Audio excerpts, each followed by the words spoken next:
Hi guys and welcome back to the channel Deepak Yadav Education. Welcome to the daily current affairs of 3rd of September 2021। तो guys आज है तारीख 3 सितंबर 2021 और है Friday. आज की तारीख से जितने भी मोस्ट इंपॉर्टेंट करंट अफेयर्स बनेंगे उन सभी करंट अफेयर्स को हम लोग डिटेल में डिस्कस करेंगे। नाउ बढ़ते हैं आगे, एक बार नजर मार लेते हैं कौन कौन से आर्टिकल्स का डिस्कशन करना है हम लोग को आज के इस वीडियो में। आज हम लोग सबसे पहले आर्टिकल में चर्चा करेंगे चाइना के नए सी रोड लिंक के बारे में। बहुत इंपॉर्टेंट आर्टिकल होने वाला है इंटरनेशनल रिलेशंस के पॉइंट ऑफ व्यू से। हम लोग सीखने वाले हैं यहाँ पर जो चाइना ने एक नया सी रोड रेल लिंक ओपन किया है टुवर्ड्स द इंडियन ओशन। ये लिंक कहाँ से गुजरता है, इससे यहाँ पर चाइना को क्या फ़ायदा होने वाला है, इंडिया को क्या कंसर्न है और इंडिया इसके लिए क्या क्या इनिशिएटिव्स उठा रहा है, ये सारी चीज़ें हम लोग इस आर्टिकल के अंदर डिस्कस करेंगे। बाय द वे मैं आपको बता दूँ ये वीडियो जो डेली करंट अफेयर का है ये डेली सुबह 5 बजे अपलोड हो जाता है और ये वीडियो आपके यूपीएससी और स्टेट पीएससी के पॉइंट ऑफ व्यू से बहुत ज़्यादा इंपॉर्टेंट रहता है। ओके, नाउ सेकंड आर्टिकल में हम लोग बात करने वाले हैं sand and dust storm risk assessment के बारे में। तो एशिया और पैसिफिक वाले रीजन के अंदर सैंड और डस्ट स्टॉर्म का काफ़ी बड़ा रिस्क देखने को मिला है। बहुत सारे लोगों के ऊपर बहुत बड़ा इंपैक्ट पड़ा है इन चीज़ों का। तो हम डिस्कस करेंगे ये सैंड डस्ट स्टॉर्म क्या है, कौन कौन से एरियाज है जहाँ पर इनका बुरा इंपैक्ट पड़ा है, कितने लोग हैं, क्या कंसर्न वाली बातें हैं, ये सारी चीज़ें हम लोग देखने वाले हैं। बहुत इंपॉर्टेंट आर्टिकल होने वाला है। उसके बाद एक बहुत ज़बरदस्त आर्टिकल चर्चा में आ चुका है, वो है क्रोकोडाइलियन स्पीशीज़ इन इंडिया। हमारे कंट्री में एक ऐसा स्टेट है और उस स्टेट का एक ऐसा डिस्ट्रिक्ट है जहां पर क्रोकोडाइल के तीनों की तीनों प्रजातियां पाई गई हैं। तो तीनों स्पीशीज़ कौन कौन सी हैं इसको हम लोग थोड़ा सा विस्तार में देखने वाले हैं। बहुत इंपॉर्टेंट आर्टिकल होने वाला है ये वाला। देन उसके बाद यहाँ पर एक आर्टिकल में चर्चा हो रही है पश्मीना शॉल्स के बारे में। अभी हाल ही में ये चर्चा में आया है पश्मीना शॉल्स। तो ये क्यों था चर्चा में, क्या होते हैं पश्मीना शॉल्स, किस गोट से बनता है, ये सारी चीज़ें हम लोग डिस्कस करने वाले हैं। बहुत इंपॉर्टेंट आर्टिकल अगेन है। देन उसके बाद एजुकेशन के पॉइंट ऑफ व्यू से एक और ज़बरदस्त आर्टिकल है। हम लोग सीखेंगे ये पीसा क्या होता है, ठीक है, इसकी फुल फॉर्म क्या है, इसका क्या मेन पर्पज़ है। इंडिया ने पार्टिसिपेट किया था पीसा के अंदर साल 2009 में, उसके बाद से अभी तक पार्टिसिपेट नहीं किया, अब 2002 में पार्टिसिपेट करने वाला है। तो इतना बड़ा गैप क्यों किया है इंडिया ने, ये सब कुछ हम लोग डिस्कस करने वाले हैं। एट द लास्ट बहुत ज़बरदस्त आर्टिकल इकोनॉमिक पर्सपेक्टिव से बात करी गई है जो ई कॉमर्स रूल्स हैं, ठीक है। आपको मालूम होगा हाल ही में ई कॉमर्स रूल्स लाए गए थे, उसको वापस से रिविजिट किया गया है। तो ये ई कॉमर्स रूल्स क्या है प्लस इसके कंसर्न्स क्या बताए गए हैं वो सब हम डिस्कस करेंगे। ज़बरदस्त तरीके से यहाँ पर हम लोग डिस्कस करने वाले हैं। सारे आर्टिकल्स यहाँ पर अच्छे हैं, प्लस यहाँ पर हम लोगों को कुछ ना कुछ नया सीखने को डेफिनेटली मिलने वाला है। नाउ बढ़ते हैं आगे। और गाइज अगर आप लोगों को इस लेक्चर का पीडीएफ चाहिए तो नीचे डिस्क्रिप्शन बॉक्स में आप सभी लोगों को टेलीग्राम का लिंक दिया गया है, वहां से जाकर आप लोग इस लेक्चर के पीडीएफ को डाउनलोड कर सकते हो। और यह है मेरी Instagram ID Deepak Yadav education, यहाँ पर जाकर मुझे फॉलो कर लेना। अपनी जितनी भी क्वेरीज है आप लोग मुझसे यहाँ पर पूछ सकते हो। बाय द वे दोनों ही चीज़ों का लिंक आपको नीचे डिस्क्रिप्शन बॉक्स में मिल जाएगा। साथ ही साथ यहाँ पर मैं आप लोगों से एक रिक्वेस्ट ये करना चाहूँगा, आप लोग यहाँ तक पहुँच गए हो तो वीडियो को फटाफट लाइक ज़रूर कर देना। लाइक करने से बहुत ज़्यादा मोटिवेशन मिलता है। प्लस यहाँ पर ऐसा पिछले कुछ दिनों से देखने को मिल रहा है, जब मैंने आपसे बोला है तो आप लोगों ने बहुत ज़्यादा लाइक किया है वीडियो को। अभी तक डेली करंट अफेयर का वीडियो एक बार पहुंचा है जब 1000 लाइक क्रॉस कर चुका था वो, ठीक है। तो फिर से यहाँ पर ऐसे ही टारगेट बनाना है, ऐसे ही आप लोग सपोर्ट करते रहो। मैं अपनी पूरी कोशिश करूँगा एक बेहतरीन से बेहतरीन कॉन्टेंट आपको यहाँ पर प्रोवाइड करवाने की। अब फटाफट एक बार रिविजन कर लेते हैं। तो जैसा कि आप लोगों की डिमांड होती है कि जो पिछला करंट अफेयर है उसका रिविजन भी फटाफट करवा दिया करो। तो कल हमने क्या क्या डिस्कस किया था उसका एक ओवरव्यू ले लेता हूँ। ऑब्वियस ही बात है कल का वीडियो 40 से 45 मिनट का देखने को मिलेगा, तो पूरे 40 से 45 मिनट का रिविजन नहीं होगा। हम लोग सिर्फ एक ओवरव्यू लेंगे कि क्या क्या हमने डिस्कशन किया था। कल हम लोगों ने जाना था national mission on edible oil, ये जो ऑयल पाम है ये क्या मिशन था हमने डिस्कशन किया था, आपको मालूम होगा इसके बारे में। तो हमारे प्राइम मिनिस्टर ने इस मिशन को लॉन्च किया है क्योंकि यहाँ पर जो ये ऑयल पाम है इसको हम लोग दूसरी कंट्री से खरीदते हैं। तो अब क्या होगा, दूसरी कंट्री के ऊपर हम जो है काफ़ी ज़्यादा डिपेंडेंट है। तो इस डिपेंडेंसी को ख़त्म करने के लिए ये ऑयल प्लान को लॉन्च किया गया। और साथ ही साथ यहाँ पर आप कह सकते हो फोकस ये किया जा रहा है आने वाले 5 साल में 11,000 करोड़ रुपए खर्चे जाएंगे ताकि हम अपनी कंट्री के अंदर ऑयल पाम का प्रोडक्शन कर सकें। ओके, ज़्यादातर ये दो एरिया में फोकस किया गया है, कौन से, नॉर्थ ईस्टर्न वाले एरियाज़ के अंदर और अंडमान एंड निकोबार वाले एरिया के अंदर यहाँ पे फोकस किया गया। क्या इन वाले एरिया के अंदर हम लोग ऑयल पाम का प्रोडक्शन करेंगे। बट अभी बहुत ज़्यादा कंसर्न वाली बात पैदा हो रही है, कल हमने डिस्कस किया था। तो नॉर्थ ईस्टर्न एरियाज़ के अंदर कंसर्न क्या है ये आप लोगों को बताना है, ये ऑयल पाम कल्टिवेशन को लेकर। ओके, उसके बाद कल हमने डिस्कस किया था fundamental right to move freely करके। सुप्रीम कोर्ट ने एक यहाँ पर ऑर्डर दिया है कि देखो एक फंडामेंटल जो है राइट है, राइट टू मूव फ्रीली, ये एक तरीके से यहाँ पर सुप्रीम कोर्ट के द्वारा इसको सपोर्ट किया गया क्योंकि एक केस हुआ था, उस केस के अंदर एक व्यक्ति को उसके स्टेट से निकाला जा रहा था। लेकिन हुआ क्या कि वो सुप्रीम कोर्ट पहुंचा और उसने यहाँ पर पिटीशन डाला। बाय द वे मैं आप लोगों से ये पूछना चाहूँगा, अगर मान लो कोई व्यक्ति पिटीशन डालना चाहता है सुप्रीम कोर्ट के अंदर, तो वो कौन से आर्टिकल के थ्रू डालता है? तो नीचे कमेंट सेक्शन में ये भी ज़रूर बताना, एक अच्छा क्वेश्चन है। तो यहाँ पे आप लोग समझ जाओगे कि यहाँ पे क्या हुआ कि एक तरीके से उसने यहाँ पर डाला सुप्रीम कोर्ट के अंदर पिटीशन और बोला कि देखो मुझे मेरे स्टेट से निकाल दिया गया, मेरे डिस्ट्रिक्ट से निकाल दिया गया है और मेरे पास राइट टू मूव फ्रीली है। तो सुप्रीम कोर्ट ने बिल्कुल बोला यहाँ पर, हाँ बिल्कुल इस चीज़ को सपोर्ट किया है कि उस व्यक्ति के पास राइट टू मूव है, वो इधर से उधर बिल्कुल जा सकता है। अब ये सारी चीज़ें कौन से आर्टिकल के अंदर हैं ये भी ज़रा नीचे कमेंट सेक्शन बताना।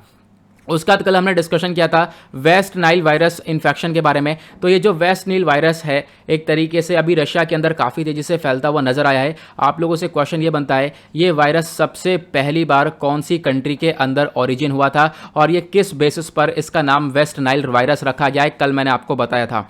उसके बाद कल हमने डिस्कशन किया था लेडेड पेट्रोल के बारे में। तो जो लेडेड पेट्रोल है वो हमारे दुनिया भर से काफ़ी तेज़ी से ख़त्म हुआ है, इसके बारे में चर्चा हुई है। अब यहाँ पर इससे बहुत ज़्यादा फ़ायदा भी हुआ है, हमारे एनवायरमेंट के अंदर काफ़ी अच्छी चीज़ें देखने को मिलेंगी, क्योंकि ये जो पेट्रोल है इसके अंदर लेड पाया जाता है। और वो लेड कौन सा है इसका आंसर भी नीचे कॉमेंट सेक्शन में ज़रूर बताना, वो लेड कौन सा है जो कि इस पेट्रोल के अंदर पाया जाता है। और वो लेड जो है वो काफ़ी खतरनाक होता है, एयर के अंदर जाएगा और एयर में बहुत ज़्यादा टॉक्सिक गैसेस फैलाएगा और एक तरीके से आप कह सकते हो जहरीला पना होगा उसके अंदर, और वही एयर को लोग इनहेल करेंगे, सांस लेंगे तो उनके अंदर वो सारी चीज़ें पहुंचेंगी और उनके भी आप कह सकते हो कि हेल्थ प्रॉब्लम्स शुरू हो जाएंगी। ओके, देन उसके बाद एक आर्टिकल हम लोग कल ये डिस्कस किया था सब्सटेंशियल इन्वेस्टमेंट सब्सिडीज़ को लेकर। जो सोलर पावर है उसको एक तरीके से प्रमोट करने की चर्चा की गई है। जो फार्मर्स हैं उनको यहाँ पर इस चीज़ के रिगार्डिंग, सोलर पावर के रिगार्डिंग सब्सिडीज़ वगैरह प्रोवाइड करवाने की बात की गई है।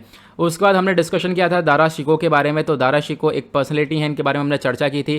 ठीक है, आप लोग कल वाला वीडियो देख सकते हो, यहाँ पर मैंने काफ़ी डिटेल में बताया था। तो यहाँ पर कुछ ऐसी चीज़ नहीं है कि मैं आप लोग बता दूँ रट जाएगा। ठीक है, तो एक बार मतलब फटाफट देख लेना एक वीडियो, जिन्होंने नहीं देखा है। वैसे बहुत सारे लोग आजकल टाइम पर बहुत ज़्यादा देख रहे हैं। ठीक है, मतलब अगर हम लोग बात करें तो पहले के कंपेयर से पहले व्यूज़ बहुत कम आते थे, लेकिन आज के टाइम पर बहुत सारे लोग देख रहे हैं, बहुत सारे लोग इस चीज़ को सपोर्ट कर रहे हैं इस वीडियो को, और उन्हें काफ़ी पसंद भी आ रहा है। तो उनके लिए थैंक यू। और मैं बिल्कुल यहाँ पे फिर से बोलता हूँ, कोशिश मेरी यही है यूपीएससी और स्टेट पीएससी के लिए सारे करंट अफेयर जो है मैं इस डेली करंट अफेयर वाले वीडियो में कवर करता रहूँ। साथ ही साथ आपको मालूम होगा इस चैनल पर डेली द हिंदू का वीडियो आता ही है, वो भी आप लोग यहाँ पर फॉलो कर सकते हो। आपके सारे करंट अफेयर कवर हो जाएंगे यूपीएससी और स्टेट पीएससी के पॉइंट ऑफ व्यू से।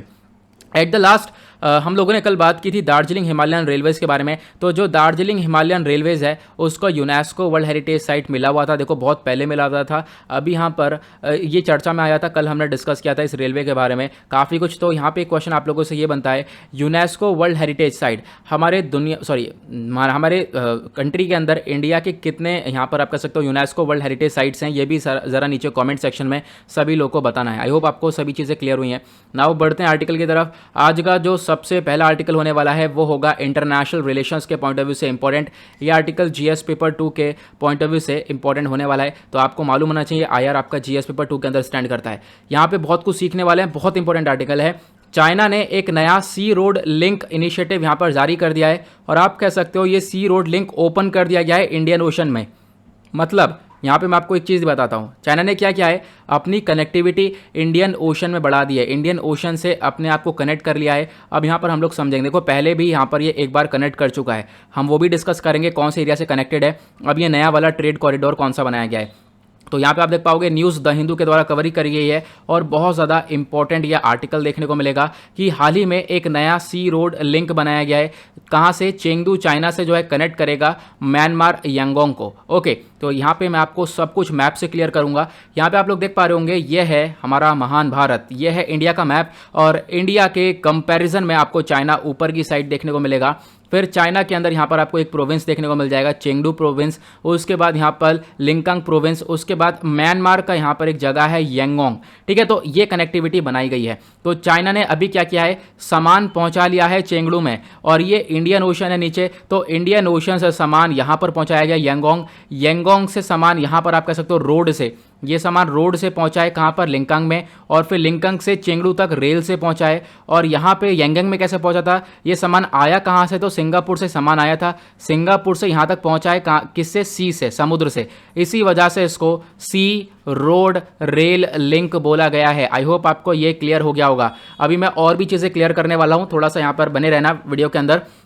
अब हम लोग समझते हैं इस नए ट्रेड कॉरिडोर के बारे में। जो ये नया ट्रेड कॉरिडोर है ये कनेक्ट करता है सिंगापुर को, म्यांमार को और चाइना को, यहाँ पे कनेक्ट करता हुआ नजर आएगा। मैं आपको फिर से एक मैप में दिखा देता हूँ अच्छे से। तो यहाँ पर आप लोग देख पा रहे होंगे, अगेन ये इंडिया का मैप है और यहाँ पे आप देख पा रहे होंगे ये है सिंगापुर और ऊपर आपको देखने को मिल जाएगा म्यांमार। देन उसके बाद यहाँ पर आप लोग कह सकते हो ये म्यांमार हो गया, उसके बाद यहाँ पर ऊपर चाइना हो गया। तो यहाँ से सामान पहुँचाया गया है, सी से यहाँ तक पहुँचाया, ठीक है, लिंकांग से, फिर सॉरी यहाँ पर ये यांगोंग से आगे पहुँचाया गया लिंकांग तक, ये बॉर्डर के पास, ये चाइना के अंदर ही है। फिर उसके बाद इसको आगे बढ़ाकर यहाँ पे चेंगडू तक पहुँचाया गया है। आई होप आपको क्लियर हो गया। इसी वजह से इसको सी रेड रोल बोला गया है, मतलब सी मतलब समुद्र से सामान पहुँचाया गया, उसके बाद यहाँ से रोड से पहुँचाया गया और फिर बाकी जो एरिया है उस रेल से कवर किया गया है, ठीक है। तो आपको ध्यान रखना है, पहले सामान कहाँ से मंगाता था चाइना, तो पहले यहाँ पर सामान जो है अगर इंडियन ओशन से आना था सामान को तो कैसे आता था, स्ट्रेट ऑफ मलक्का से घूमकर फिर उसके बाद यहाँ से ऐसे जाता था सामान।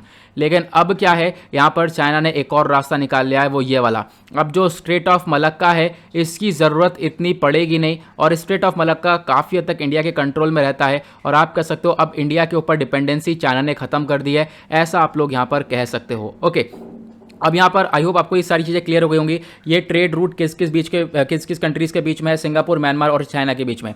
चाइना आज के टाइम पर प्लान ये कर रहा है कि एक और पोर्ट को डेवलप करना है, मतलब कि एक और बंदरगाह बनाने की पूरी तरह से प्लानिंग चल रही है। कहाँ पर, म्यांमार के अंदर बंदरगाह बनाने की बात कर रही है। और आप कह सकते हो चाइना का मेन गोल यही है कि दुनिया भर को कनेक्ट करना चाइना से व्यापार के मामले में और ज़्यादा से ज़्यादा पैसा कमाना, ज़्यादा से ज़्यादा पावर को अपनी पास लेना, ये इसका पहले से फोकस रहा है।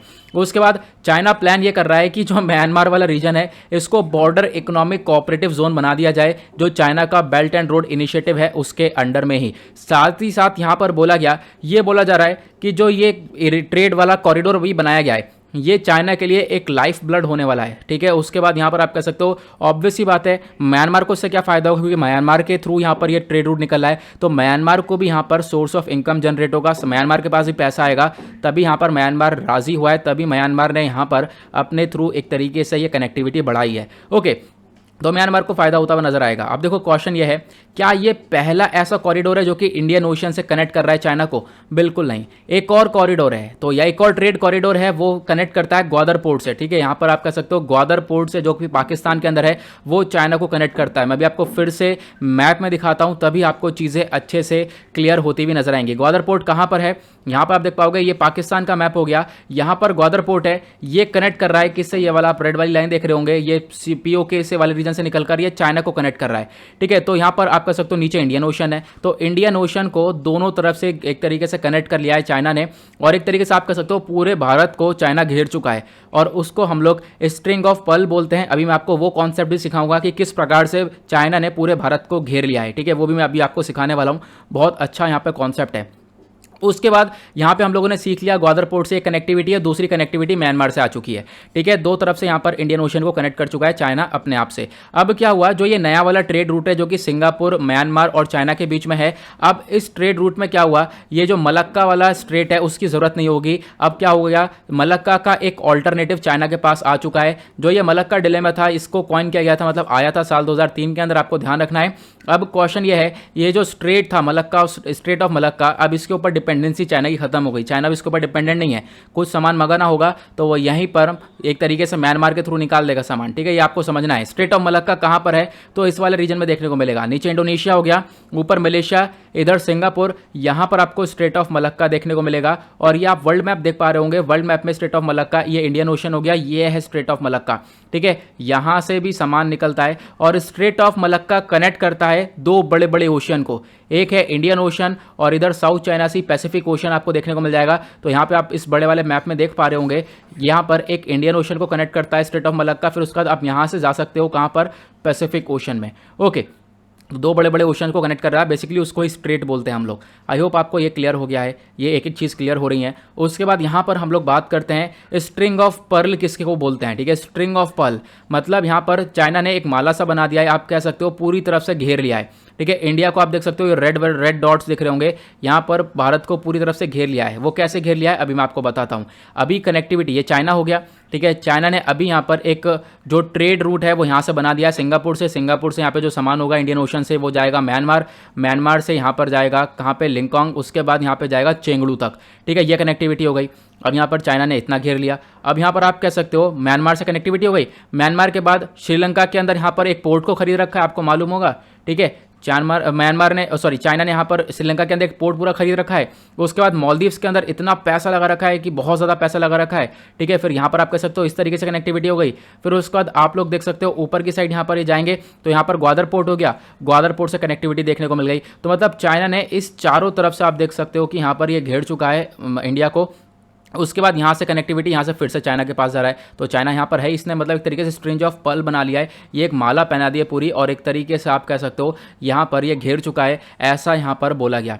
अब क्वेश्चन ये है क्या भारत इसको काउंटर कर रहा है? बिल्कुल भारत काउंटर कर रहा है और उसके लिए बहुत सारे स्टेप्स भी उठाता है। जैसे कि एक हमारा स्टेप है सप्लाई चेन रेजिलियंस इनिशिएटिव, उसके बाद चाबहार पोर्ट है जो ईरान के अंदर है, उसका इस्तेमाल करते हैं हम लोग। एक्ट ईस्ट पॉलिसी का अपनाते हैं। मालाबार एक्सरसाइज हो गई जो कि क्वाड कंट्रीज़ के बीच में होती है। इनफैक्ट पूरा क्वाड इनिशिएटिव हो गया जो कि ये 4 कंट्रीज़ हैं। कौन कौन सी हैं? इंडिया, ऑस्ट्रेलिया, यूएसए और जापान, ये चारों कंट्रीज़ मिलकर चाइना को टैकल करती हैं। उसके बाद यहाँ पर नॉर्थ ईस्ट इंडिया को डेवलप कर रहे हैं। उसके बाद इंडो पैसिफिक ओशन के बहुत सारे इनिशिएटिव है, यानी कि भारत काफ़ी कुछ कर रहा है एक तरीके से मतलब कि जो चाइना है उसको टैकल करने के लिए। लेकिन अगर हम लोग देखें एकमात्र सोल्यूशन क्या हो सकता है भारत के लिए, अगर भारत को यहाँ पर चाइना को टैकल करना होगा तो एकमात्र सोल्यूशन ये हो सकता है कि भारत अपने जो भी पड़ोसी देश हैं, पड़ोसी जो भी यहाँ पर नेबरिंग कंट्रीज़ हैं या फिर नेबरिंग स्टेट्स हैं, ये नॉर्थ ईस्ट वाला रीजन हो गया, ये वाले रीजन हो गए, इन सब के साथ अपने जो रिलेशंस है वो काफ़ी अच्छे रखे।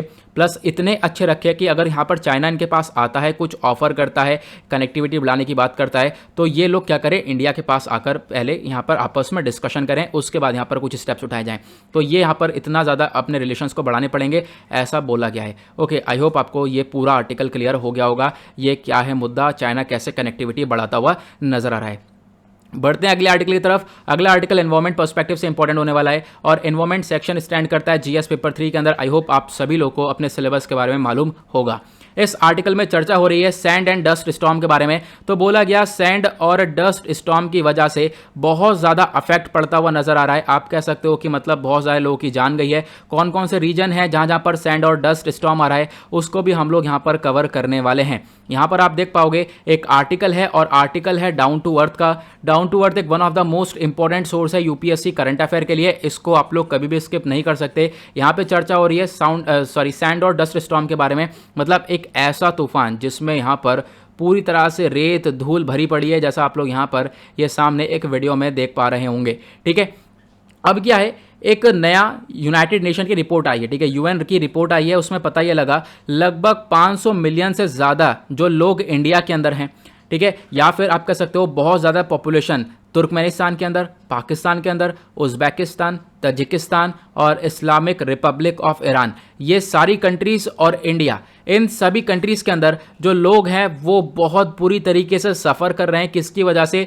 पुअर एयर क्वालिटी की वजह से और सैंड और डस्ट स्टॉर्म की वजह से। सैंड एंड डस्ट स्टॉर्म की वजह से ही एयर क्वालिटी भी बर्बाद हो रही है। अब ये डस्ट स्टॉर्म क्या होते हैं आगे हम डिस्कस करेंगे। ऐसे आंधी तूफान जिसके अंदर काफ़ी हद तक रेत धूल ये सब कुछ भरा पड़ा है, जैसा अभी आप लोगों ने वीडियो में देखा था। अब यहाँ पे बोला गया है ये जो रिस्क ऑफ इम्पैक्ट है सैंड और डस्ट स्टॉर्म का, ये बोला जा रहा है बढ़ता रहेगा साल ब साल और 2030 तक ये एक्सट्रीम लेवल पर पहुंच जाएगा। बहुत ज़्यादा यहाँ पर ये सैंड डस्ट स्टॉर्म वाली सिचुएशन बढ़ सकती है। ऐसा क्यों होगा? क्योंकि देखो सूखा बहुत ज़्यादा पड़ रहा है, मतलब ड्राफ्ट कंडीशन बहुत ज़्यादा है। बहुत सारे जो एरिया हैं जैसे वेस्टर्न ऑस्ट्रेलिया पूरी तरह से सूखा पड़ रहा है आज के टाइम पर। सदर्न ईस्टर्न टर्की हो गया पूरी तरह से सूख रहा है, वो भी वहाँ पर सूखा पड़ रहा है। ईरान हो गया, अफगानिस्तान हो गया, ये एरियाज पूरी तरह से सूख रहे हैं। ठीक है, गर्मी की वजह से ग्लोबल वार्मिंग इतनी बढ़ रही है, पूरी कंडीशन बेकार हो चुकी है, ड्राफ्ट कंडीशन काफ़ी ज़्यादा है, उसकी वजह से ये सैंड और डस्ट स्टॉर्म हम लोग को देखने को मिल रहे हैं। ओके, अब ये सैंड और डस्ट स्टॉर्म होते क्या हैं? तो आप लोग देख सकते हो सैंड और डस्ट स्टॉर्म को हम लोग मीटरोलॉजिकल हैज़ार्ड बोलते हैं। ठीक है, यही मतलब सूखे पड़ने की वजह से, एक्सट्रीम वेदर कंडीशन की वजह से यहाँ पर ये हैज़र्ड्स देखने को मिल जाते हैं कि मतलब वेदर कंडीशन अच्छा नहीं है। अगर मैं बात करूँ एग्जैक्टली तो मेट्रोलॉजिकल डिजास्टर्स होते हैं एक्सट्रीम वेदर की वजह से, जैसे रेन हो गई, ठीक है, बारिश हो रही है, काफ़ी मूसलाधार बारिश हो रही है, पूरी तरह से सूखा पड़ गया एरिया, ठीक है, या बर्फ़ पड़ रही है, या बहुत भयंकर गर्मी पड़ रही है, तो इनकी वजह से कंडीशंस आती है, साइक्लोन्स बनते हैं, ठीक है, हेल स्टॉर्म होता है, हरिकेन आता है, बाढ़ आती है, तो इन्हीं की वजह से दिक्कत होती है। ठीक है, तो यहाँ पर आप कह सकते हो जो सूखे पड़े हुए एरियाज़ हैं वहाँ पर बहुत ज़्यादा ये दिक्कत देखने को मिल रही है सैंड और डस्ट स्टॉर्म की। और जो ये सैंड स्टॉर्म है एक तरीके से उसको एसोसिएट किया गया है साइक्लोन से, साइक्लोन से भी यहाँ पर एसोसिएट किया गया है क्योंकि इसकी जो विंड स्पीड है वो काफ़ी ज़्यादा देखने को मिल जाती है। उसके बाद यहाँ पर बोला गया जो 40% एरोजोल्स हैं वो ट्रोपोस्फियर के अंदर देखने को मिलते हैं। आपको मालूम होगा जो अर्थ की एटमॉस्फेयर है उसमें लेयर्स हैं बहुत सारी, जो सबसे लोएस्ट लेयर है वो होती है ट्रोपोस्फियर। ओके, आपको यहाँ पर ये पता होना चाहिए। बाकी लेयर्स कौन सी हैं जरा नीचे कमेंट सेक्शन में जरूर बताना, मैं काफ़ी बार बता चुका हूँ। ओके, नाउ यहाँ पर क्या है, जो ट्रोपोस्फेयर है जो सबसे लोअर लेयर है हमारे अर्थ के एटमॉस्फेयर की, और वहाँ पर आप कह सकते हो बहुत सारे डस्ट पार्टिकल्स देखने को मिल रहे हैं, बहुत सारे डस्ट पार्टिकल्स वहाँ पे इकट्ठा हो रहे हैं। अब यहाँ पर आप कह सकते हो मेन सोर्सेज क्या क्या हैं, यानी जो डस्ट इतनी गंदगी आ रही है इन रीजन्स के अंदर, आप कह सकते हो वो कौन कौन से रीजन्स हैं। सबसे पहले आप देख पाओगे वो है नॉर्थ अफ्रीका हो गया, नॉर्दर्न अफ्रीका हो गया, और साथ ही साथ Arabian peninsula, central Asia, China, उसके बाद आप कह सकते हो ऑस्ट्रेलिया, अमेरिका, साउथ अफ्रीका। यहाँ पर थोड़ा थोड़ा यहाँ पर एक तरीके से इनके थ्रू थोड़ा थोड़ा इंपैक्ट पड़ता है, लेकिन फिर भी यहाँ पर ज़्यादा देखने को मिलता है। ठीक है, मतलब इन कंट्रीज़ की वजह से बहुत ज़्यादा ये डस्ट वगैरह देखने को मिल रहा है। मतलब ये जो सैंड और डस्ट स्टॉर्म हो रहा है इन्हीं कंट्री से सबसे ज़्यादा ओरिजिन होता हुआ नज़र आ रहा है, क्योंकि इन कंट्रीज़ के अंदर ही बहुत ज़्यादा सूखा पड़ रहा है, ऐसा यहाँ पर बोला गया।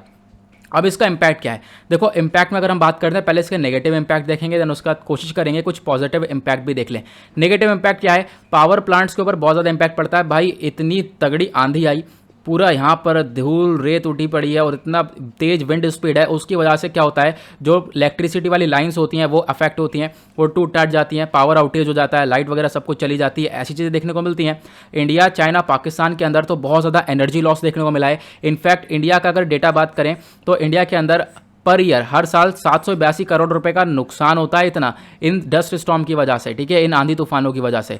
ओके, उसके बाद यहाँ पे हम लोग बात करें, साथ साथ दूसरा इम्पैक्ट यह है कि जो साफ पानी है उसको बुरी तरह से अफेक्ट करता है, साफ पानी को गंदा कर देता है। ठीक है, यहाँ पर बोला गया बहुत ज़्यादा जो हाई डस्ट है वो हम लोग को देखने को मिला है हिमालयन हिंदुकुश माउंटेन रेंज के अंदर, तिब्बतन प्लेट्यू के अंदर, और यहाँ पर बहुत ज़्यादा साफ पानी पाया जाता है, तो इनका पानी भी काफ़ी हद तक गंदा होता हुआ नजर आया है इस डस्ट स्टॉर्म की वजह से, क्योंकि ये उड़कर चली जाती है दूर तक और इससे यहाँ पर क्या होता है बहुत ज़्यादा गंदगी पैदा करती है। उसके बाद तीसरा नेगेटिव इम्पैक्ट ये है जो हमारी बर्फ़ है वो पिघलती हुई नजर आ रही है, ग्लेशियर्स पिघल रहे हैं। क्यों? क्योंकि डस्ट स्टॉर्म जाकर ग्लेशियर्स पर चिपक रही है और इससे क्या होगा, इसमें गर्मी पैदा कर रही है। ठीक है, वार्मिंग इफेक्ट आता है और इसकी वजह से आइस पिघलती हुई नजर आएगी और आइस पिघलेगी, सी लेवल बढ़ेगा और भी बहुत सारी प्रॉब्लम्स दिखती हुई नजर आएंगी। ठीक है, उसके बाद यहाँ पे अगर हम लोग बात करें किसान के लिए भी काफ़ी हद तक नुकसान है। क्यों? क्योंकि ये जो डस्ट है ना इसके अंदर हाई सॉल्ट कंटेंट होता है, सॉल्ट बहुत ज़्यादा होता है और सॉल्ट ज़्यादा जो अगर ज़्यादा सॉल्ट है तो प्लांट्स के लिए काफ़ी खतरनाक होता है, वो जहर होता है, प्लांट्स को मार देता है। तो फार्मर के लिए भी कहीं ना कहीं नुकसान है। कौन कौन से रीजन के अंदर? तुर्कमेनिस्तान के अंदर, पाकिस्तान के अंदर, उज़्बेकिस्तान के अंदर, तो यहाँ पर इन कंट्रीज़ के अंदर ये काफ़ी हद तक बुरी तरह से इम्पैक्ट डालता है। ओके, उसके बाद हम लोग बात करते हैं जो हमारे सस्टेनेबल डेवलपमेंट गोल हैं उनके ऊपर भी एक नेगेटिव इम्पैक्ट डालता है। आपको मालूम होगा हमारे पास 17 सस्टेनेबल डेवलपमेंट गोल हैं, वो ये हैं no poverty, no hunger, good health and wellbeing, quality education, gender equality. हमने डिसाइड किया है साल 2030 तक हम लोग इन सारे गोल्स को अचीव कर लेंगे, सारी कंट्रीज़ मिलकर। तो यहाँ पर क्या है, कहीं ना कहीं इन गोल्स को भी डायरेक्टली अफेक्ट करता है ये सारी चीज़ें नेगेटिव वे में, तो ऐसा यहाँ पे बताया गया। अब यहाँ पर इसके हम लोग कुछ पॉजिटिव इम्पैक्ट की बात करते हैं तो 3 पॉजिटिव इम्पैक्ट आपको देखने को मिलेंगे। एक तो यहाँ पर बोला गया कि जो न्यूट्रिएंट लेवल है ना वेजिटेशन के अंदर वो इंक्रीज हो जाता है। क्यों? क्योंकि ये जो धूल है ना इसके अंदर कुछ आयरन वगैरह होते हैं जो कैरी करके चलती है, इससे क्या होता है कुछ न्यूट्रिएंट्स वगैरह इंक्रीज होते हैं, ऐसा बोला गया। साथ ही साथ क्या हो रहा है, ये जो डिपॉजिट होता है, ये जो डस्ट है ना ये पानी के अंदर जैसे डिपॉजिट होगा तो ये उसकी केमिकल कैरेक्टरिस्टिक्स के अंदर बदलाव करता रहता है और कभी कभी ये पॉजिटिव वे में बदलाव होते हैं। ठीक है, कभी कुछ अच्छी चीज़ें प्राप्त हो जाती हैं उसके अंदर, कभी कभी नेगेटिव वे में भी देखने को मिल जाता है। उसके बाद जो ये डस्ट पार्टिकल्स है इनके अंदर आयरन वगैरह आपको देखने को मिलेगा, ये आयरन को कैरी करते हैं। इसकी वजह से क्या होता है कि आप कह सकते हो जो फाइटोप्लैंक्टन है वो इंप्रूव होता है, इनका बैलेंस इंप्रूव होगा। इससे क्या होगा, जो समुद्र के अंदर फूड वेब है वो अच्छा चलता हुआ नजर आएगा। ठीक है, तो मतलब डस्ट पार्टिकल कहीं ना कहीं एक पॉजिटिव वे में भी देख सकते हो, लेकिन पॉजिटिव इंपैक्ट कम है और नेगेटिव इंपैक्ट ज़्यादा है और ज़्यादा खतरनाक है, इस वजह से इसको हम लोग नेगेटिव इंपैक्ट में ज़्यादा देखेंगे। ओके, ना अगले आर्टिकल की तरफ बढ़ते हैं। अगला आर्टिकल भी एनवायरमेंट पर्सपेक्टिव से इंपॉर्टेंट होने वाला है। अगेन एनवायरमेंट आता है जीएस पेपर 3 के अंदर, आप सभी लोगों को इसके बारे में भी मालूम होगा। बहुत ज़्यादा इंपॉर्टेंट आर्टिकल है। यहाँ पर चर्चा हो रही है क्रोकोडाइलियन स्पीशीज इन इंडिया के बारे में। तो क्रोकोडाइल की प्रजातियाँ पाई गई हैं इंडिया के अंदर, देखो पहले से ही पाई जाती हैं। आर्टिकल डाउन टू अर्थ का है और यहाँ पर बात करी गई है ओडिशा का एक ऐसा डिस्ट्रिक्ट है, केंद्रपाड़ा डिस्ट्रिक्ट, ठीक है। वहाँ पर मतलब भारत के अंदर ओडिशा का एक लौता ऐसा डिस्ट्रिक्ट है जहां पर ये तीनों प्रजातियां पाई जाती हैं क्रोकोडाइल की 3 प्रजातियां होती है बेसिकली, और ये तीनों की तीनों पाई जाती हैं एक ऐसे डिस्ट्रिक्ट में, और पूरे भारत में एक लौता ऐसा डिस्ट्रिक्ट है। तो डेफिनेटली यहां से क्वेश्चन बनने के चांसेस हैं। तो हाल ही में ओडिशा का जो केंद्रपाड़ा डिस्ट्रिक्ट है ये एंटर कर चुका है, और यहाँ पर बोला गया ये तीनों मतलब मगरमच्छ की 3 प्रजातियां हैं, 3 स्पीशी हैं, सॉल्ट वाटर, घड़ियाल और मगर। ये तीनों प्रजातियां पाई जाती हैं कहाँ पर? ओडिशा के केंद्रपाड़ा डिस्ट्रिक्ट के अंदर। और पूरे हमारे भारत में कोई भी ऐसा डिस्ट्रिक्ट नहीं है जहाँ पर ये तीनों प्रजातियां पाई जाती हों। तो हम लोग तीनों प्रजातियों को एक एक करके डिस्कस करेंगे, जो भी इसके इंपॉर्टेंट फैक्ट्स होंगे। तो सबसे पहले हम लोग डिस्कस करेंगे मगर और मार्च क्रोकोडाइल। तो एक प्रजाति ये है मगर, ठीक है। अगर हम लोग बात करें तो एग लेइंग, अंडा देने वाली ये प्रजाति है, और बोला जाता है डेंजरस है, ठीक है, मतलब खतरनाक है, इंसानों के लिए भी खा जाएगा ये मगरमच्छ। हैबिटेट कहाँ पे रहता है? तो ज़्यादातर आप कह सकते हो इंडियन सब कॉन्टिनेंट में, जो मतलब फ्रेश वाटर होता है वहाँ पर देखने को मिलेगा, या कोस्टल सॉल्ट वाटर होता है, ठीक है, मतलब तट पर जो खारा पानी होता है वहाँ पर देखने को मिलेगा। और ये भूटान और म्यांमार के अंदर भी देखने को मिलता है। वहाँ पर ऑलरेडी एक खत्म हो चुका है, एक्सटिंक्ट हो चुका है, ऐसा यहाँ पे बोला गया। अब यहाँ पर इससे दिक्कत क्या है? देखो परेशानियाँ भी है बहुत ज़्यादा।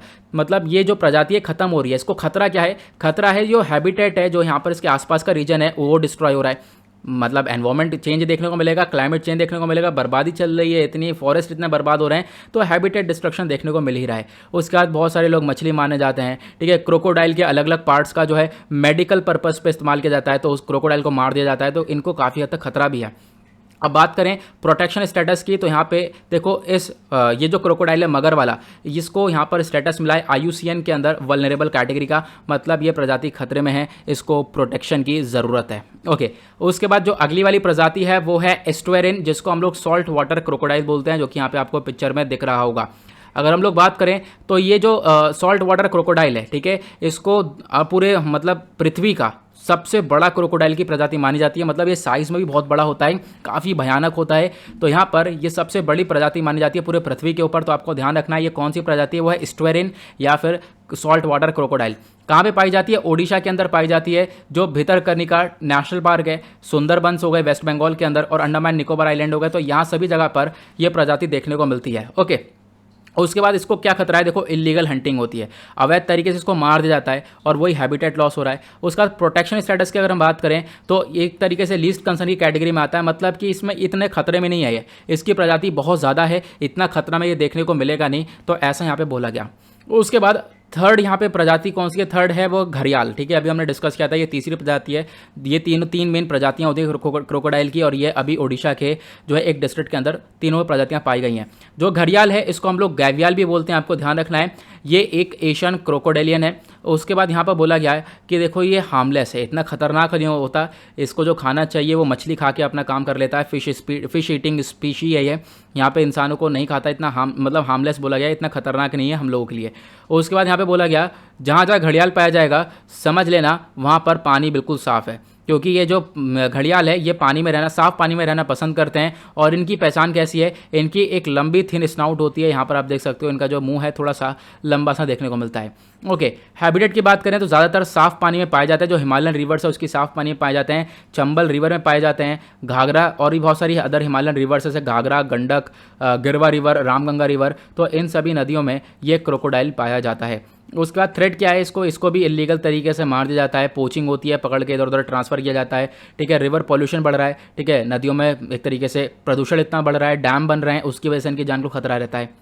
अब ये भी क्रिटिकली एंडेंजर्ड कैटेगरी के अंदर आता है, मतलब ये उसकी बहुत बुरी हालत हो चुकी है, ये बहुत तेज़ी से प्रजातियां खत्म हो रही हैं, इसको भी एक प्रोटेक्शन देने की ज़रूरत है। ओके, अगर हम लोग प्रोटेक्शन की बात करें तो क्या हमारे पास कोई इनिशिएटिव है? बिल्कुल एक इनिशिएटिव है, लेकिन उससे पहले हम लोग बात करते हैं स्पेसिफिकली ओडिशा की। तो ओडिशा ने अभी एक कैश अवार्ड अनाउंस किया है, क्योंकि जो घड़ियाल है ना, घड़ियाल बहुत ज़्यादा खतरे में है, इसको सबसे ज़्यादा प्रोटेक्शन की ज़रूरत है। तो घड़ियाल वाले जो मगरमच्छ है, इसको कोई भी व्यक्ति अगर इस मगरमच्छ को बचाएगा तो उसको यहाँ पर 1000 रुपये का कैश अवार्ड मिलेगा। मिलेगा, ये ऐसा यहाँ पर ओडिशा ने बोला है, ठीक है। उसके बाद यहाँ पर बोला गया जो ये एक तरीके से हमारे पूरे कंट्री भर में, हमारे पूरे देश भर में एक प्रोजेक्ट चलता है, क्रोकोडाइल कंजर्वेशन प्रोजेक्ट। इसको लॉन्च किया गया था 1975 में, आपको इसके बारे में ध्यान रखना है। अलग अलग स्टेट्स के अंदर ये प्रोजेक्ट चलाया जाता है क्रोकोडाइल को प्रोटेक्शन देने के लिए।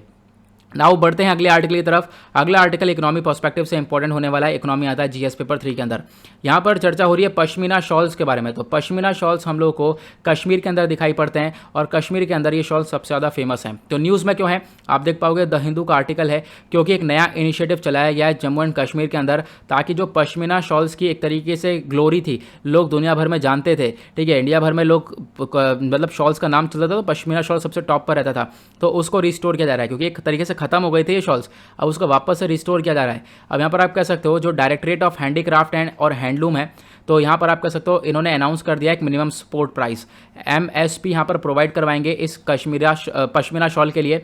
और जो ये पश्मीना शॉल है इसको जीआई टैग मिला हुआ है, तो आपको ध्यान रखना है ज्योग्राफिकल इंडिकेशन मिला हुआ है। जीआई टैग क्या होता है ये भी मैं आपको बताऊंगा। और कश्मीर के अंदर एक कश्मीर जो सैफरन है, कश्मीर का जो केसर है, उसको भी जीआई टैग मिला था रिसेंटली, आपको मालूम होगा, ठीक है। अभी यहाँ पर क्या है, कश्मीर का सैफरन साथ ही साथ कश्मीर का जो पश्मीना शॉल है, दोनों को जीआई टैग मिला है। ये बहुत इंपॉर्टेंट है वनडे एग्जाम के लिए। कश्मीरी शॉल्स होते क्या हैं, तो अभी हम इसको डिस्कस करते हैं। जो ये शॉल होते हैं ना, इनको दो टेक्निक से बनाया जाता है। एक तो लूम वोवन मशीन से इसकी बुनाई होती है। दूसरा कनी शॉल्स होते हैं, यहाँ पर आप कह सकते हो कि दूसरा होता है नीडल एम्ब्रॉयडरी, यानी कि हाथ से कढ़ाई वगैरह की जाती है, ठीक है, सुई से कढ़ाई की जाती है। उसके बाद जो बेसिक फैब्रिक होता है कश्मीरी शॉल का, वो 3 टाइप के देखने को मिलता है। एक होता है शाहतुश, दूसरा होता है पश्मीना, तीसरा होता है रफाल। जो शाहतुश होता है ये सबसे टॉप का माना जाता है। एक तरीके से यहाँ पर आप कह सकते हो कि ये आता कहाँ से, तिब्बतन एंटीलोप से आता है। जो तिब्बतन के अंदर ये जानवर पाया जाता है एंटीलोप, वहाँ से यहाँ पर उसके वूल से इसको बनाया जाता है, ठीक है। उसके बाद जो पश्मीना शॉल है ये इसको कश्मीरी वूल से बनाया जाता है, और पश्मीना शॉल काफ़ी फेमस है कश्मीर के अंदर। और एक कश्मीरी वूल से बनाया जाता है। ये कौन सी गोट से आता है, एक स्पेशल गोट है जिसको हम लोग बोलते हैं कैप्रा हिरकस। इस गोट से यहाँ पे बनाया जाता है। ये गोट काफ़ी ऊंचाई पे पाया जाता है, लगभग 12,000 से 14,000 फीट की ऊंचाई पर। इसके जो शरीर से जो ऊन बनेगा उससे ये शॉल बनाया जाता है, ओके। उसके बाद मैंने आपको बताया ये जो पश्मीना शॉल है या फिर कश्मीरी सैफरॉन है, उसको जीआई टैग प्राप्त है। तो जीआई टैग क्या होता है, ये होता है ज्योग्राफिकल इंडिकेशन सर्टिफिकेशन। जीआई एक इंडिकेशन है, मान लो कोई प्रोडक्ट है, उसको यहाँ पर आइडेंटिफाई किया जाता है कि भाई ये एक स्पेशल प्रोडक्ट है, इस एरिया का प्रोडक्ट है। अब हम लोग यहाँ पर जीआई टैग मिल चुका है, तो हम लोग समझेंगे यार एक कश्मीर का पश्मीना शॉल है, इसको जीआई टैग मिला हुआ है, ये इसकी स्पेशल कैरेक्टरिस्टिक्स हैं, ये इस पर्टिकुलर एरिया से बिलोंग करता है। और ये जीआई टैग अलग अलग सेक्टर में दिया जा सकता है, चाहे वो एग्रीकल्चर हो, नेचुरल हो, मैन्युफैक्चर्ड गुड्स हो, किसी को भी ये जीआई टैग मिल सकता है। और जीआई टैग मिलने के लिए एक एक्ट का इस्तेमाल होता है, वो आपको ध्यान रखना है, वो है geographical indication of goods registration and protection act 1999। GI tag part है किसका, डब्ल्यूटीओ का, वर्ल्ड ट्रेड ऑर्गेनाइजेशन का, आपको ध्यान रखना है। इसको एडमिनिस्ट्रेट किया जाता है किसके थ्रू, जो controller general of patent and design and trademark है, इनके द्वारा यहाँ पे पूरी तरह से इसको कंट्रोल किया जाता है। और जो ज्योग्राफिकल इंडिकेशन है, इसकी जो रजिस्ट्री है वो कहाँ पे लोकेटेड है, वो है चेन्नई के अंदर। और कितने टाइम के लिए रजिस्ट्रेशन किया जाता है, मान लो पश्मीना शॉल को जीआई टैग मिला, तो जीआई टैग इसको कब तक के लिए मिला है, तो लगभग 10 साल के लिए वैलिड होता है। 10 साल बाद आप इसको वापस से रिन्यू करवाना चाहते हो तो डेफिनेटली करवा सकते हो, आने वाले टाइम तक आगे और बढ़ा सकते हो, ओके। तो ये आपको ध्यान रखना है। नाउ आगे बढ़ेंगे अगले आर्टिकल की तरफ। अगला आर्टिकल एजुकेशन के पर्सपेक्टिव है, इंपॉर्टेंट होने वाला है। एजुकेशन आता है जीएस पेपर 2 के अंदर। यहाँ पर चर्चा हो रही है पीसा के बारे में, ठीक है। अब ये पीसा क्या होता है तो आपको समझना होगा। पीसा की फुल फॉर्म है programme for international student assessment. अब ये प्रोग्राम क्या है इसके बारे में डिस्कशन होगा, बहुत ज़बरदस्त आर्टिकल है। इंडियन एक्सप्रेस के अंदर इसको कवर किया गया था, और इंडियन एक्सप्रेस एक one of the most important source है यूपीएससी के लिए, आपको मालूम होगा।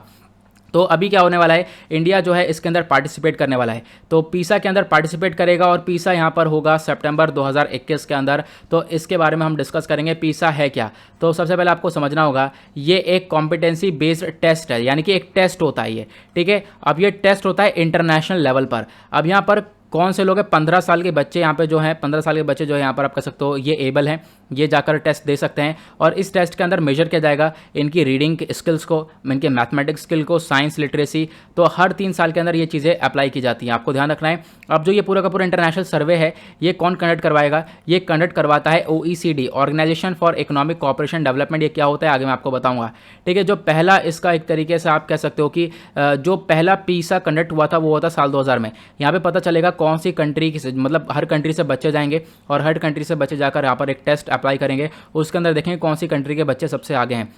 इंडिया ने पार्टिसिपेट किया था साल 2009 के अंदर, ठीक है। इंडिया पहले पार्टिसिपेट कर चुका है, लेकिन इंडिया की रैंक कितनी थी, 73 में से 72 रैंक थी। तो आप समझ सकते हो कितना हम लोग डाउन आ गए थे। और यहाँ पे जो बच्चे थे वो कहाँ से गए थे, हिमाचल प्रदेश से गए थे और साथ ही साथ तमिलनाडु से गए थे, ठीक है। अब यहाँ पर आप कह सकते हो ये जो पीसा का राउंड था यहाँ पर फेल हो गए हम लोग, 72 रैंक थी और इसी वजह से इंडिया इस टेस्ट से अभी तक दूर था। लेकिन अब क्या है, साल 2022 के लिए इंडिया वापस से तैयार हो चुका है। अब की बार स्टूडेंट्स जाने वाले हैं छत्तीसगढ़ से, ओके, तो आपको ध्यान, सॉरी चंडीगढ़ से जाने वाले हैं, तो आपको ध्यान रखना है, ठीक है। तो यहाँ पर ओरिजिनली जो ये मेन पीसा सर्वे है इसको 2021 के अंदर शेड्यूल किया गया था, लेकिन इसको पोस्टपोन कर दिया गया 1 साल के लिए पैंडेमिक की वजह से। तो 2022 के अंदर देखने को मिलेगा चंडीगढ़ जो है यहाँ पर एक तरीके से यहाँ से बच्चे जाने वाले हैं। इंडिया के लिए क्या सिग्निफिकेंस है, देखो यहाँ पर बहुत कुछ सीखने को मिलता है। जो इस पार्टिसिपेशन है से इंडिया बहुत कुछ सीखता है, ठीक है। हम लोग नई नई चीज़ें अप्लाई कर पाते हैं अपने सीबीएसई एनसीईआरटी के तौर पर, ठीक है, क्योंकि ऑब्वियस सी बात है इंडिया पीछे रह जाएगा तो हमें नई नई चीज़ें भी अप्लाई करनी पड़ेंगी। अब इन सब चीज़ों को एक तरीके से आप कह सकते हो कौन कंडक्ट करता है, वो करता है OECD। इसको बोलते हैं organisation for economic cooperation and development. इसको बनाया गया था 1961 में। 38 मेंबर कंट्रीज़ यहाँ पर इसके पार्ट हैं। इंडिया इसका कोई मेंबर नहीं है, ठीक है, लेकिन एक सिर्फ और सिर्फ पार्टनर है। एक इंटरनेशनल ऑर्गेनाइजेशन है ये, जिसका काम है एक तरीके से दुनिया भर में प्रॉस्पेरिटी को मेंटेन करना, इक्वालिटी को बनाकर रखना, अपॉर्चुनिटीज़ को बनाकर रखना। इसका हेडक्वार्टर पेरिस और फ्रांस के अंदर है, मतलब फ्रांस के अंदर जो पेरिस है वहाँ पर आपको इसका हेडक्वार्टर देखने को मिलेगा।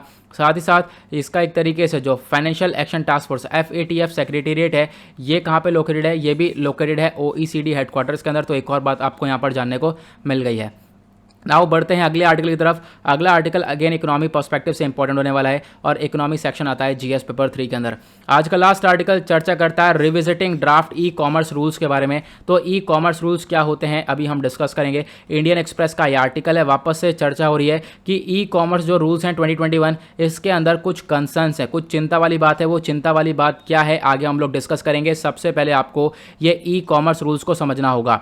देखो यहाँ पर ई-कॉमर्स क्या होता है, ई-कॉमर्स प्लेटफॉर्म कौन से हैं, जैसे कि अमेजन हो गया, फ्लिपकार्ट हो गया, जितने भी हमारे ऑनलाइन ऐसे ऐप हैं जो कि आपको अपने घर पे, आपके घर पे सामान पहुंचा कर दे रहे हैं, वो ई कॉमर्स के कैटेगरी के अंदर आते हैं। तो इन ऐप्स के लिए यहाँ पर ई कॉमर्स कंपनीज़ के लिए ये रूल्स एंड रेगुलेशंस लाए गए थे। जैसे यहाँ पर हमारे इंफॉर्मेशन टेक्नोलॉजी के अंडर ये IT रूल्स लाए गए थे ना, उसी प्रकार से ई कॉमर्स रूल लाए गए थे। अब ई कॉमर्स रूल्स में बोला गया जो ये कंपनीज़ हैं, अमेजन हो गया, फ्लिपकार्ट हो गया, इनसे क्या बोला गया, पहली चीज़ बोली गई कि आपको मैंडेटरी रजिस्ट्रेशन करवाना पड़ेगा। अपनी जो कंपनी है, ई कॉमर्स एंटिटी है, उसको रजिस्टर करवाओ DPIIT के साथ, मतलब department of promotion for industry and internal trade के साथ आपको यहाँ पर इसको रजिस्टर करवाना पड़ेगा। और ये बहुत ज़्यादा ज़रूरी है, कंपलसरी है। इनफैक्ट यहाँ पर ऐसा बोला गया कि कौन सा व्यक्ति इस कंपनी को ओन कर रहा है, कौन ऑपरेट कर रहा है, कौन मैनेज कर रहा है, सारी इन्फॉर्मेशन इस प्लेटफॉर्म के बारे में हमारे पास होनी चाहिए, ये चीज़ बोली गई।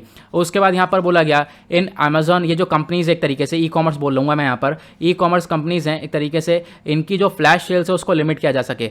फ्लैश सेल्स मतलब जो हैवी डिस्काउंट दे देते हैं ये लोग। तो आप कहोगे कि ये तो सही बात है, डिस्काउंट तो देना चाहिए, तो डिस्काउंट देना बंद कर दिया जाएगा? नहीं, देखो डिस्काउंट जो बैक टू बैक दिया जाता है, लगातार डिस्काउंट दिए जाते हैं। आज डिस्काउंट दिया, कल छोड़ के परसों फिर आ गया, फिर छोड़ के फिर आ गया, तो क्या होगा, लोग यहीं पे लगे रहेंगे। लोग सोचेंगे यार हर एक दिन छोड़ कर डिस्काउंट आ रहा है, यहीं पे लगे रहो, डिस्काउंट आएगा, यहीं पे सही, यहीं से सामान खरीदेंगे। बाकी सारी ई कॉमर्स का क्या होगा, बाकी सारे प्लेटफॉर्म्स का क्या होगा? तो कहीं ना कहीं जो कॉम्पिटिशन है उसको अफेक्ट कर रहा है। तो हेल्दी कॉम्पिटिशन के लिए यहाँ पर क्या बोला, जो आपकी फ्लैश सेल्स होंगी उसको लिमिट कर दिया जाएगा। जो त्यौहार हैं त्यौहार पर निकालो, ठीक है, बहुत लिमिटेड आपको फ्लैश सेल्स निकालनी, ऐसा नहीं आप रेगुलर यहाँ पर डिस्काउंटेड फ्लैश सेल्स निकाल रहे हो। उसके बाद यहाँ पर बोला गया ई कॉमर्स को लेकर कि एक कंप्लायंस ऑफिसर रहने वाला है, यानी ई कॉमर्स के अंदर आपको एक ऐसा ऑफिसर रखना होगा जो कि डायरेक्ट, मतलब कि आप कह सकते हो चीफ कंप्लायंस ऑफिसर रहेगा, नोडल कॉन्टैक्ट रहेगा, ठीक है। आप कह सकते हो कि यहाँ पर जो कि इन सब चीज़ों को देखने वाला है। कोई अगर गलती होगी तो यहाँ पर कोई व्यक्ति होगी, कोई कंप्लेंट करना होगा तो वो यहाँ पर करेगा और इस व्यक्ति को वो सारी कंप्लेंट रिजॉल्व करनी होगी। उसके बाद यहाँ पर बोला गया रिस्ट्रिक्टिंग रिलेटेड पार्टीज़ को लेकर एक आर्टिकल है।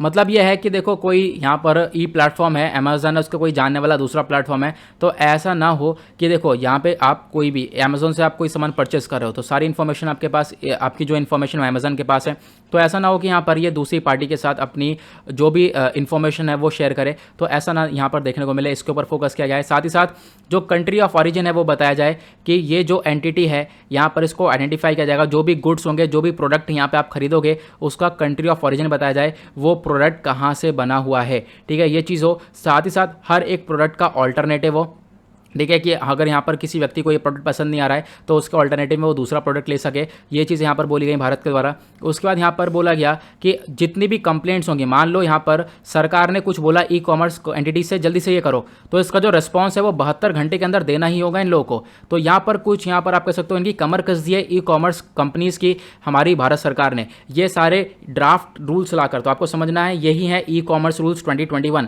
अब बोला गया यहाँ पर कुछ इशूज़ हैं। इश्यूज़ के अंदर पहला इशू यह है कि आप लोगों ने यहाँ पर बोला है लायबिलिटी को लेकर। देखो लायबिलिटी को लेकर क्या बातचीत हुई है। मान लो कोई अमेजन या फ्लिपकार्ट यहाँ पर ई कॉमर्स प्लेटफॉर्म है। अब ये प्लेटफॉर्म पे से कोई मतलब सामान खरीदा गया, ठीक है। अब यहाँ पे जो सामान है इसको यहाँ पर इस व्यक्ति ने सामान खरीदा था। अब इस व्यक्ति को ये सामान डिलीवर करना है, तो इसको डिलीवर करने के लिए बीच में एक सेलर है, ठीक है, जो कि बेचेगा सामान। तो क्या होगा, ये इस यहाँ से उठाएगा और सामान बेचेगा। अब मान लो यहाँ पर ये जिस व्यक्ति ने सामान मंगाया था, जो कि बायर है, इसने सामान परचेज़ किया, समझ लो सामान आ गया इसके पास, सामान ख़राब निकला या मतलब सामान इसके पास तक नहीं पहुंचा, ठीक है, आप कह सकते हो सामान इसके पास तक नहीं पहुंचा है, तो उसमें जिम्मेदार ये सेलर नहीं होगा। उसमें जिम्मेदार कौन होगा, अमेजन और फ्लिपकार्ट होंगे। मतलब जो ये लायबिलिटी है वो इन दोनों की होगी, जिम्मेदारी इन दोनों की होने वाली है, जिम्मेदारी प्लेटफॉर्म की होने वाली है। ऐसा यहाँ पे बोला गया है, मिडिल मैन की जिम्मेदारी नहीं होगी।